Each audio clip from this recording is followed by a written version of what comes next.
پھر میں کال دوں گا، پھر اسلام آباد کی میں کال دوں گا، اس لیے کہ اس قوم کے اوپر اگر ان چوروں نے اور ان ظالموں نے حکمرانی کرنی ہے، اور اگر ہم بحیثیت قوم اس کو ایکسپٹ کر گئے، تو اس لیے پاکستان نہیں بنا تھا، یہ بڑی خواب تھی، اس لیے لاکھوں لوگ مرے نہیں تھے، شہادتیں نہیں ہوئی تھی۔ میں لاہور میں بڑا ہوں، ایک گھر نہیں تھا جو ایسٹ پنجاب سے ہے جدھر لوگوں کی قربانیاں، عورتیں بچے جس طرح قتل عام ہوئی تھی، یہ بڑی قربانی کے بعد ملک بنا تھا۔ قائد اعظم جب پاکستان لینڈ کیا، انہوں نے 3 ہفتے پہلے، انہیں پتا تھا انہوں نے زندہ نہیں رہنا، کسی کو نہیں بتایا کہ کہیں اگر دشمنوں کو پتا چل گیا تو وہ انہیں پتا کہ اگر قائد اعظم فوت ہو گئے تو یہ ملک نہیں بنے گا، کسی کو پتا نہیں چلنے دیا۔ اور 3 ہفتے پہلے لینڈ کرتے ہیں کراچی، تو ایڈمرل جو ان کا اسسٹنٹ تھا اسے کہتے ہیں میں نہیں سمجھتا تھا کہ میری زندگی میں پاکستان بنے گا، اس لیے نہیں بنا پاکستان کہ چوروں کی ہم غلامی کریں، یہ ظالموں کی جو لوگوں پہ تشدد، جب اس کے اوپر تشدد کر رہے تھے، اسے کیا کہہ رہے تھے کہ یہ عمران خان کو بتاؤ کہ اس کو ہم اس طرح ننگا کر کے ماریں گے۔ عمران خان نے کہا کہ میرے گھر کے نوکروں کو میری جاسوسی کرنے کے لیے پیسے دیے گئے۔ چیئرمین پی ٹی آئی نے کہا کہ گولیوں کا ایک برسٹ آتا ہے اور میں گر جاتا ہوں، جیسے ہی میں گرتا ہوں سامنے سے ایک اور برسٹ فائر کر دیا جاتا ہے، گرنے کی وجہ سے میری جان بچ گئی۔ انہوں نے کہا کہ یہ لوگ سمجھتے تھے کہ تحریک انصاف ختم ہو جائے گی، میں ایک بار ٹھیک ہو جاؤں تو پھر سے کال دوں گا اور پھر سے سڑکوں پر نکلوں گا۔ Chairman P T I Imran Khan کی جانب سے یہ کہا گیا کہ اب عوامی رد عمل دیکھ کر یہ لوگ حواس باختہ ہو چکے ہیں، پچھلے 6 ماہ میں جو سلوک میرے ساتھ کیا گیا وہ کوئی دوسرا ملک اپنے دشمن کے ساتھ بھی نہیں کرتا۔ چیئرمین تحریک انصاف عمران خان کی جانب سے کہا گیا کہ میں نے ویڈیو ریکارڈ کر رکھی ہے، اگر مجھے کچھ ہوتا ہے تو وہ ویڈیو ریلیز کی جائے گی۔ ان کی جانب سے کہا گیا کہ اگر پیسہ استعمال کر لیتا تو حکومت نہ جاتی اور عدم اعتماد ناکام ہو جاتی، اب مجھے قتل کرانے کی سازش کی جا رہی ہے۔ انہوں نے کہا کہ پتہ چل گیا تھا کہ ان کا گجرات یا وزیراعظم نظر آئے گا کہ یہ تلاش میں ہے کہ وہ پاکستان جدھر یہ آزادی سے رہے، جدھر کوئی کسی کو اجازت نہ ہو کہ کمزور کے اوپر کوئی ظلم کرے۔ تھانے کچہری کے اندر بیچارہ غریب آدمی ٹھوکریں کھاتا پھرتا ہے، اس کو انصاف نہیں ملتا، اس کی زمینوں پہ قبضے ہو جاتے ہیں، اور یہ بڑے بڑے ڈاکو ہر باری آ کے اپنی ساری چوری معاف کروا لیتے ہیں۔ 1100 ارب روپے کی یہ چوری معاف کروا رہے ہیں، اپنے 1100 ارب روپے کا NRO لے رہے ہیں، ملک کو تباہی کے اندر ڈال کے، معیشت تباہ کر کے، مہنگائی میں لوگوں کو پھنسا، اور صرف اپنے پیسے بچانے کے لیے NRO لے رہے ہیں، اور ان کو کوئی فکر ہی نہیں ہے۔ ملک کو جو مرضی ہو، ان کے تو پیسے باہر پڑے ہوئے ہیں، ان کے لیے ہمیں ہمارے اوپر تشدد کیا جا رہا ہے، جس کا جینا مرنا پاکستان میں، جن کے پیسے ہی باہر پڑے ہوئے ہیں، جو عیدیں باہر ہیں، جن کی شاپنگ باہر ہے، بچے باہر ہیں، جنہوں نے جائیدادیں باہر بنائی ہوئی ہیں، بلینز آف ڈالر کی پراپرٹی ہے، ان کے لیے ہمیں قربان کر رہے ہیں۔ اور غدار پھر کون رہا؟ کون ہے پاکستان کا غدار؟ میرے اوپر غداری کا پرچہ کر دیا، شہباز گل کے اوپر کسٹوڈیل ٹارچر ہوئی، یہ دنیا میں بینڈ ہے، اس کے اوپر میں نے آواز اٹھائی، اور میں نے کہا کہ جس نے ریمانڈ میں بھیجا اس آدمی کو جس کے اوپر کسٹوڈیل ٹارچر ہو، اس کے اوپر قانونی کارروائی کریں گے، میرے پہ دہشت گردی کا پرچہ لگا دیا۔ تو یہ پاکستان کدھر جا رہا ہے؟ ہم وہ خود بھولے نا، جو قوم اپنے نظریے سے ہٹتی ہے وہ مر جاتی ہے۔ ہمارا تو نظریہ تھا، ہمارا نظریہ ہے اسلامی فلاحی ریاست، جو مدینہ کی ریاست کے اوپر بیس کرنی تھی۔ علامہ اقبال کی شاعری تو پڑھنے ساری، وہ سارا وقت جگاتا رہا علامہ اقبال، غلام مسلمانوں کو جگانے کی کوشش کر رہا تھا کہ غلاموں کی کوئی زندگی نہیں ہے، پرواز صرف شاہین آزاد کی ہے، اور آزادی تب آتی ہے جب انصاف ملتا ہے. انصاف جب تک نہیں ملتا وہ قوم آزاد نہیں ہوتی. یا انصاف ہی نہیں ہے چیف جسٹس صاحب. یا میں آپ کو گارنٹی کرتا ہوں کہ جب تک یہ ریزائن نہیں ہوں گے تفتیش ہی نہیں ہو سکتی. تینوں تو وہ ملوث ہیں جن کے نیچے تفتیش ہے. تو چیف جسٹس صاحب اس ملک کو بچائیں. آپ کی بڑی ذمہ داری ہے.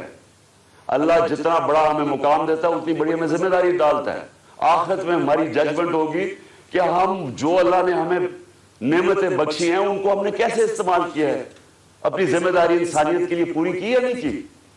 اللہ آپ سے پوچھے گا کہ یہ جو اعظم سواتی جو اسے ہوا ہے کہ کوئی سو موٹو ایکشن نہیں لینا تھا. کیا یہ جو شہباز گل سے ہوا ہے کوئی آپ کی ذمہ داری نہیں ہے؟ کوئی رول آف لا نہیں ہے اس ملک میں؟ وہ تو آپ نے امپلیمنٹ کرنا ہے. اگر طاقتور کے لیے ایک قانون ہے، کمزور کے لیے دوسرا ہے، ملک کی تو فیوچر ہی کوئی نہیں ہے.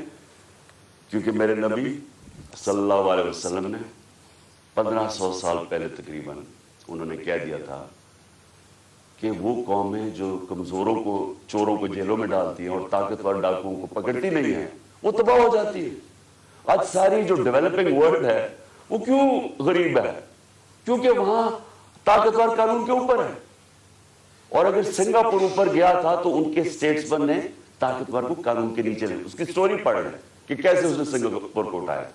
پہلے انصاف لے کے آیا، انصاف سے کرپشن ختم ہوئی اور اس کے بعد خوشحالی آ گئی. شیر شاہ سوری سب سے بڑا مانا جاتا ہے کہ یہ جو بادشاہ تھے ہندوستان کے سب سے بڑا. کیا کیا شیر شاہ سوری؟ کدھر سے شروع ہوا؟ جو اس کو جاگیر ملی بہار میں، اس نے کیا کیا؟ اس نے رول آف لا قائم کر دیا.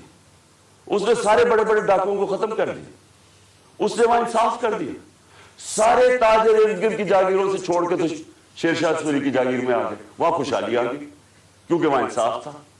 ادھر سے وہ کھڑا ہوا اور ادھر سے اس نے جب ہندوستان کی سنبھالی جب حکومت، تو ادھر اس نے انصاف قائم کیا. اس لیے آج اس نے لوگوں کے جب انصاف آیا خوشحالی آ گئی. یہاں ہم رینگتے رہیں گے امریکنوں کے، کبھی ادھر ہاتھ جوڑ رہے ہیں کہ جی ہمیں ادھر سے پیسہ مل جائے، کبھی وہ چینیوں کے پاس جا رہے ہیں پیسہ مل جائے، اور کبھی ہم مانگنا تو نہیں چاہتے لیکن ہم مجبور ہیں، ہم بڑے مجبور ہیں. تو 30 سال تو آپ دونوں فیملی حکومت کرتی رہی ہیں، تو کس نے مجبور کیا اتنا؟ کون اس ملک کو؟ جب سے یہ دو خاندان آئے ہیں ہندوستان بھی آگے نکل گیا، بنگلہ دیش ہمارے سے آگے نکل گیا. جب بنگلہ دیش بنا تھا تو لوگوں نے یہاں کہا جی بوجھ ہے ہمارے اوپر بنگلہ دیش میں، غربت بہت زیادہ ہے. وہ آگے نکل گیا ہمارے سے. جب سے یہ دو خاندان آئے ہیں تو کہتا جی ہم مجبور ہیں، ہم تو مانگنے نہیں آئے لیکن ہم مجبور ہیں. آخر میں اپنے سارے پاکستانیوں کو جو پیغام دینا وہ یہ کہ دیکھیں، آپ نے سب نے، میں نے فیصلہ کیا پھر سے کہ جیسے ہی میں یہاں سے ٹھیک ہوں گا میں سیدھا سڑک پہ، اور میں نے اسلام آباد کی کال دے دی. آپ سب سے میں صرف یہ کہتا ہوں کہ اپنے بچوں، اپنے مستقبل کے لیے آپ نے کبھی کمپرومائز نہیں کرنا اپنی آزادی کے لیے.